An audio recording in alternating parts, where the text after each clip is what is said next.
Hello, everyone, and welcome. My name is Trey Lurcio, and in this video, I will be discussing some key components of the United States economy and what they mean for the country as a whole. The current United States unemployment rate as of September 2024 is 4.1%, a slight decrease from July and August. The United States Council of Economic Advisors reported an increase in so-called temporary unemployment, in which employees are currently unemployed but are expected to be recalled to their prior employer in the near future. We aren't exactly sure what caused the temporary unemployment, but we are starting to see those unemployed in July become employed again. Relative to the 21st century, a rate of 4.1% is historically low. The lowest rate of the 21st century was 3.4% in January of 2023, and you can see that on the graph here. Um, Gets rather low. I believe this is over 20 years, gets rather low in the early 2000s, high again in right around 2008, of course, when the housing market crashed, and then very high again when COVID hit. We're very familiar with both of those events, but as you can see now, we are at a fairly low rate of unemployment. For economic growth, in the second quarter of 2024, real gross domestic product increased at an annual rate of 3%, and current dollar GDP increased at an annual rate of 5.6%.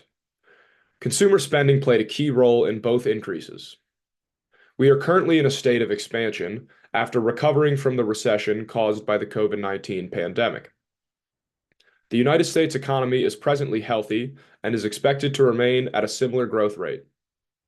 And you can see here in the graph, this is percent change from the preceding quarter. So most of the time it floats around, little over 5 and under 5%. Of course, the third quarter of 2020, COVID-19 again, a large percent change in gross domestic product.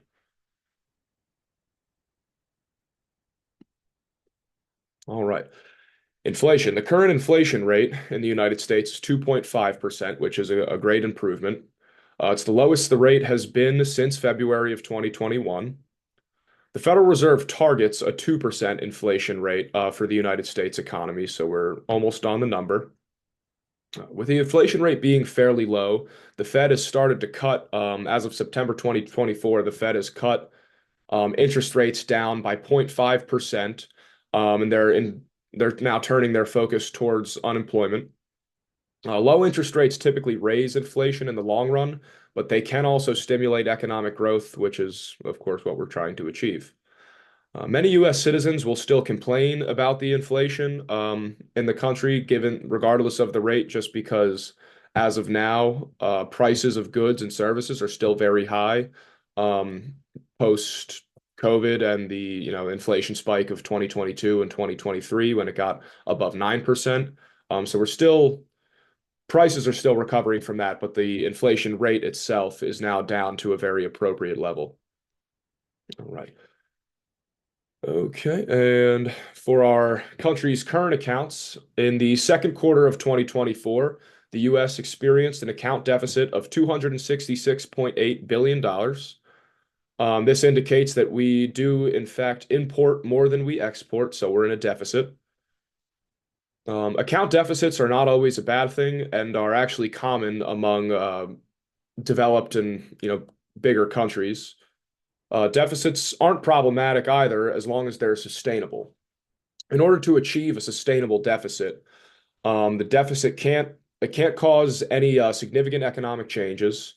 It has to be able to be corrected smoothly. So if we were to take future action, there would be a sort of a resolve if necessary. And it doesn't violate budget constraints. We're not overspending. We're staying within our budget as a country. And the graph on the chart here just simply shows since 2019, sort of where our imports and exports have been. Consistently, imports have been greater than exports. Imports have actually we've been in a deficit for about, I believe, since the 70s or 80s now. It's been quite a while. but imports and exports, it's very similar trend, almost exactly the same. Um, Obviously, that's due to, the exports and imports have to be a proportionate, amount of one another. You can't, say if in 2022 here we, imported, if we exported this much, but we imported as much as we did in 2020, we would have had a problem. So they their trends are the same, but the imports will remain greater for the foreseeable future.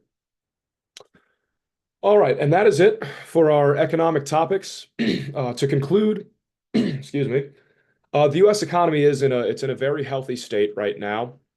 All of the aforementioned categories, unemployment, economic growth, inflation, and our account balance, we're either meeting or approaching the set benchmark, the benchmark set by governments, sort of the target area of where we want to be as an economy. Um, and yeah, so we're essentially meeting our goals as a country. Unfortunately, I believe personally that American citizens will continue to complain about inflation and due to the high prices that we see for goods and services, even though the inflation rate is low right now, things are still really expensive, gasoline and groceries especially.